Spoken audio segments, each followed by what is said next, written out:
Jeremy Stubbs, why did Boris get cold feet? I'll put the question to you. Well, I think his feet were feeling distinctly chilly already last week. I don't believe he entirely expected to win.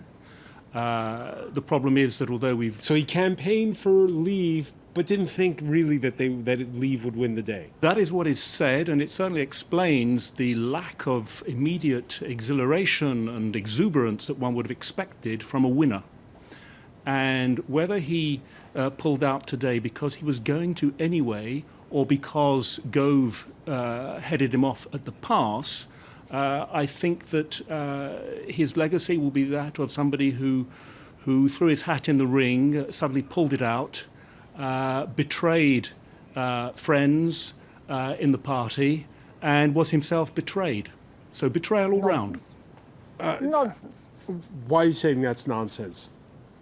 Because Boris Johnson did a fine and upstanding thing. I understand that Romanians are upset about it, but I'm not upset about it. It's just that he did not do something he actually believed in. He did not betray He didn't believe in it. He's because pulled he out. Disagree with you. He is a That's great rubbish. big bloated wet He did agree sock. with it. It's finished. He agreed He's with gone. it. There's no point in defending him. He won. He won, we won, we are going to Brexit. Michael Gove. You don't look as if you're going to Brexit from New York, I must say. Well, and are you going to Brexit from Paris? As you know, monsieur, we are in fact British wherever we live in the world, and part of the point of Brexit was that there is life outside the European Union. It's all very well to and pull the people British out can of live the United and Kingdom when you don't live wherever there. they like. All right, Alex Taylor. Makes no difference whatsoever. We're going to trade with America. It doesn't to you, I know. Alex Taylor, let me ask you, what do you think of Jeremy Stubbs' theory that he campaigned for Brexit without secretly wanting it? Well, it seems obvious. I'm the only person here so far who's not part of the Conservative Party. I'm a journalist and watching this from the outside.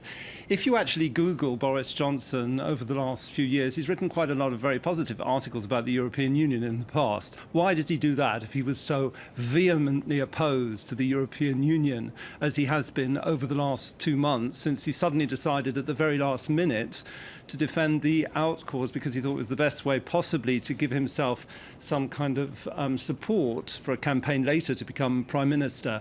From the outside, this looks like a Shakespearean tragedy with a clown who was playing with the idea of becoming Prime Minister, was trying to whip up support, who didn't expect to win. And then when he was faced with the enormity, why has he not tweeted? Why have we not heard from him until today?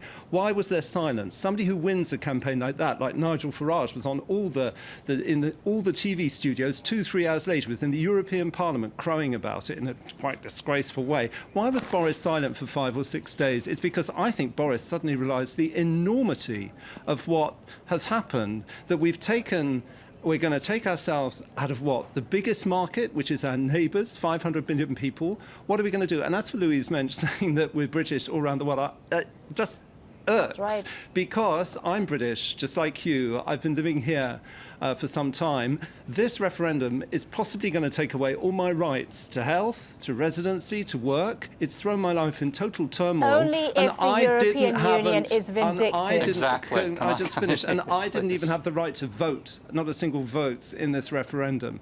And you talk about being British and living abroad and so forth. If you've lived abroad for more than 15 years, you didn't have the right to vote. We didn't have the right to vote in a referendum where we are the most affected people abroad. I can tell you, all of a sudden, my life is thrown into turmoil. I don't know if I fall ill in 2 months' time, if the French system is going to protect me anymore. We were affected more than anybody else by this, and we didn't even have a single vote.